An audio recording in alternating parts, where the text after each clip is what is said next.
አይነ አላህ ሱብሃንአላህ ቦምብ የሆነው ጥያቄ ነው ይህ ነገር አላህ የታለ ይላል እኔ ገርመኛል يعني عجبا لأمر الإنسان لا يدري من يعبده የምትገዛው ኢላህ የምታመልከው ኢላህ የት እንዳለ አታውቅም ይህ በጣም ትልቅ አስቀኝና አስቸጋሪ ነው አንተ ሌትና ቀን በቀን 5 ጊዜ የምትሰግድለት ሐጅ የምታረገው ለሱ ብለ ዘካት የምትሰጠው ለሱ ብሎ የምትጾመው ለሱ ብለ በቃ ሌትና ቀን ኢባዳ የምታረገው የት እንዳለ አታውቅም እሺ የት እንዳለ ልንገራችሁ ወንድሞች አላህ የት አለ የሚለው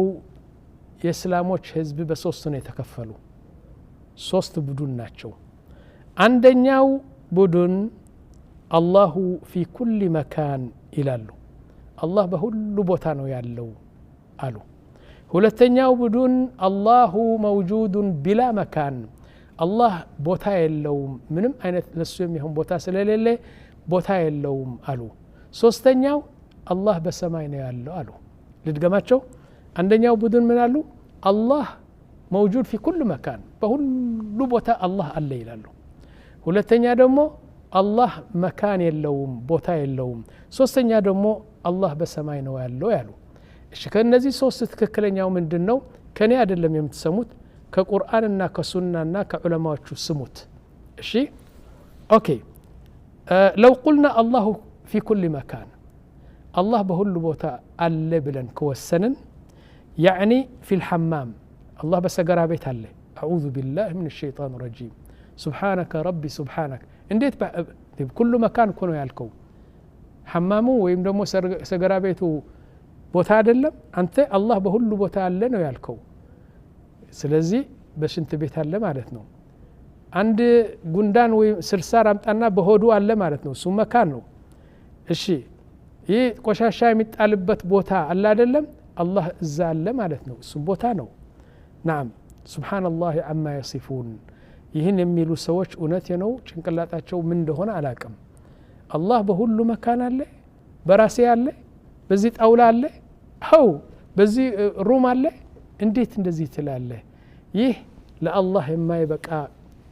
ወስፍ ነው ይህ ነገር ይህ እንዲያውም በመላስ ሳይሆን በጭንቅላት ማሰብ የለብህም አላህ Subhanahu Wa Ta'ala በሁሉ መካን ካልክ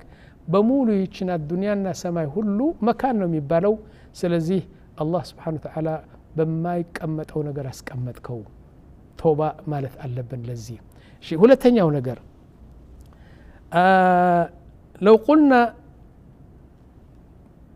لو قلنا الله سبحانه وتعالى بلا مكان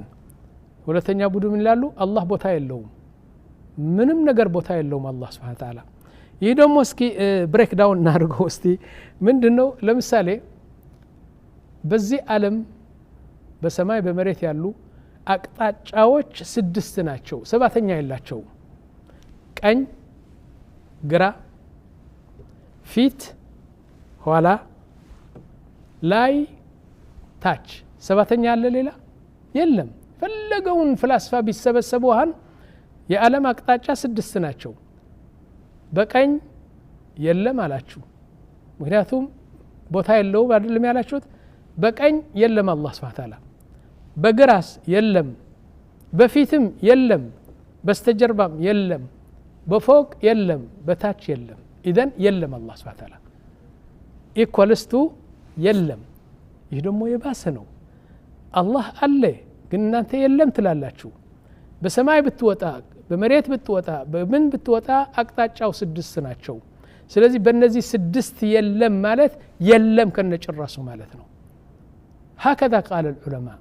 سبحان ربي العظيم الله يلم سايتاوقه الله يلم تلاله طيب ምንድነው መልሱ በቁርአን የተረጋገጠበት በሱና የተረጋገጠበት جميع العلماء ያሉት ነገር እንዲያውም ስሜትህ የሚለው ነገር الله في السماء الله በሰማይ ነው ያለው የት الله سبحانه وتعالى على العرش استوى بعرشه بزفانه ነው ያለው እንዴት ያርጋል ይህ ነው እንግዲህ የምንመጣው አሁን المهم الله في السماء يقول سبحانه وتعالى كقرآن لم تقلاتشو أأمنتم من في السماء من في السماء وندموش الله سلا راسو كونو منناغرو بسما ያለው ጌታ አንድ ነገር እንዳያደርግባችሁ ዋስትና አላችሁ ሊጨርሳችሁ እኮ ይችላል ሊቀጣችሁ እኮ ይችላል አአሚንቱም መን ፊ السماء أن يخسف بكم الأرض فإذا هي تمور መሬቱን ገልብጦ እኮ እዛ ሊደመድማችሁ ይችላል እኮ ለምን አላህን አትፈሩም በሰማይ ያለው አላህ ለምን አትፈሩም አም አሚንቱም መን ፊ السماء أن يرسل عليكم حاصبا فستعلمون كيف نذير የአላህን ቁጣ ፍሩ በሰማይ ያለው አላህ እሱን ፍሩ ይላል ይህ አንደኛው ማስረጃ ነው ሁለተኛ يقول سبحانه وتعالى إليه يصعد الكلم الطيب ጥሩ ስራ ያደረጋችሁት በሙሉ ወደሱ ይሄዳል ወደ ሰማይ ወደ አላህ ነው የሚያረጋው እንደዚህ ወደ ሰማይ ይሄዳል يصعد الكلم والعمل الصالح يرفعه الله سبحانه وتعالى ስራቸውን በሙሉ ወደ ሰማይ ወደሱ ይወስደዋል يقول سبحانه وتعالى هكذا إذن الله سبحانه وتعالى በላይ ነው ያለው አው እኔ በላይ ነው ያለሁ የእናንተ ስራ ወደ እኔ ይመጣል ይላል